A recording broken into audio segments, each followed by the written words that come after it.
ચાલી નતો બિલકુલ. હા, પહેલી વાર આવ્યો ત્યારે મારી ચાલવાની તાકાત નથી અને ઉભા રહેવાનું તો મેં સપનામાં નતું વિચાર્યું. હું એક પગ આમ લાંબો કરીને ઉભો રહેતો છે. બહુ હાલત ખરાબ હતી મારી. હું ઉપર કઈ રીતના ઊંઘ્યો મને ખબર જ નથી. આમ બહુ આમ ચા પીવાનું કે પાણી પીવાનું તો મને ના થાય. જયારે અહીંયાથી ટ્રીટમેન્ટ લઈને ઘરે ગયો 2 થી 3 દિવસમાં તો હું ચાલતો થઈ ગયો.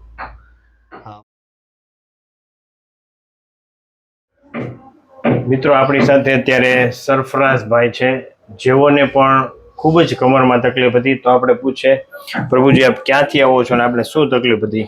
હું હિંમતનગરથી આવું છું અને મને કમરની ગાદી ખસી ગઈ હતી. તો હું ત્યાં ડૉક્ટરને બતાવ્યું હિંમતનગરમાં. તો મને એવું કીધું કે ભાઈ તમારે ઇમરજન્સીમાં ઓપરેશન કરાવવું પડશે.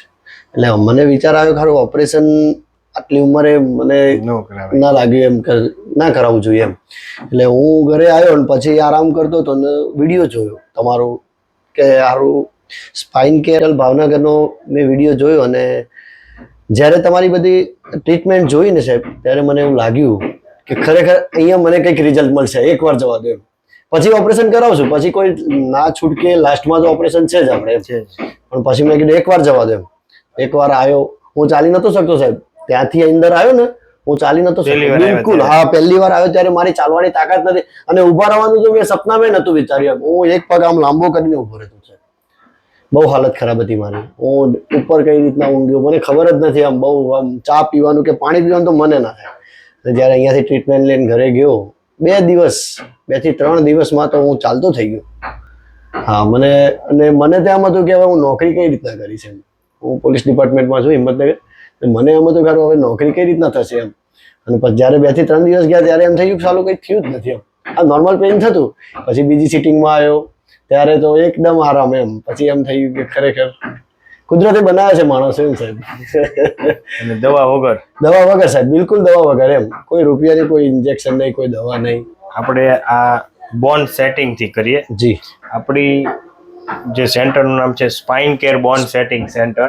જી. આપણે સેટિંગ કરીને ગાદીને બેસાડવાનું કામ કરીએ. તમને જે L4 L5 ની S1 માં જે ગાદી દબાતી હતી, જી, જે આમાં આ L4 L5 માં જે ગાદી દબાય એની હિસાબે આ 9 કોમ્પ્રેસ થાય. જી જી. આપણે શું કર્યું, ગાદીને અંદર બેસાડી દીધી એટલે તમને અત્યારે સાવ ઓકે થઈ ગયું છે. સામે તમે થોડું ધ્યાન રાખ્યું, જલ્દી રાગે પડી. જી જી જી જી. તો હવે કઈ તકલીફ નથી? ના સર, કોઈ તકલીફ નહીં. આજે તો હું સ્પેશિયલ એટલા માટે એક માણસને અહીંયા લઈને આવ્યો. માણસને એમ થવું જોઈએ કે ખરેખર કંઈક રિઝલ્ટ મળે છે. એમાં એ અમારી જોડે જ છે માઈ. તો એમને મેં બતાવ્યું, એમને તમારા વિડીયો બતાવ્યા, ગેસના વિડીયો બતાવ્યા તો ખુશ થઈ ગયા કે મારે આવવું પડશે સ્પેશિયલ. પછી આવ્યો મેં કીધું મારું એ કામ થઈ જાય. તો આ વિડીયો યુટ્યુબમાં મૂકી શકીએ? જી સર. તમે શું કહેવા માંગશો? હું તો એવું જ કહેવા માંગુ છું, તમામ જેટલા પણ આ પેશન્ટ હોય, જે ગાદીના પેશન્ટ હોય, એમને એકવાર સાહેબની મુલાકાત અવશ્ય લેવી જોઈએ. અને મારી દ્રષ્ટિએ તો 110% અહીંયાથી સારું થઈ જશે એ શ્યોર હું કહું સાહેબ. દવા વગર? આ દવા વગર સર, કારણ કે મને પોતાની એક્સપિરિયન્સ છે. આપણે વિડીયો ઉતારીએ છીએ વાત ઠીક છે સાહેબ, પણ આ ખરેખર મને એક દિલથી એક્સપિરિયન્સ કે અમારે હિંમતનગર ક્યાં, ભાવનગર ક્યાં સાહેબ. સાચી વાત. આજે 5-5 કલાક 6-6 કલાક રનિંગ.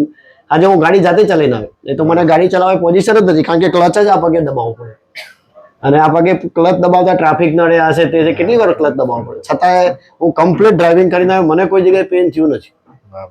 આજે 2 મહિનામાં ક્લિયર વગર ઓપરેશન સર. ભગવાનની કૃપાથી. ના ના સાહેબ, thank you. Okay okay sir.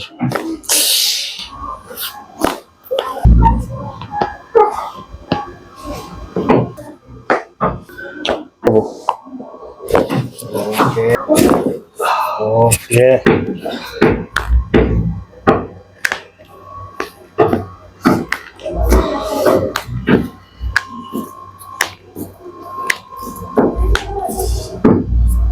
Seguimos en ello.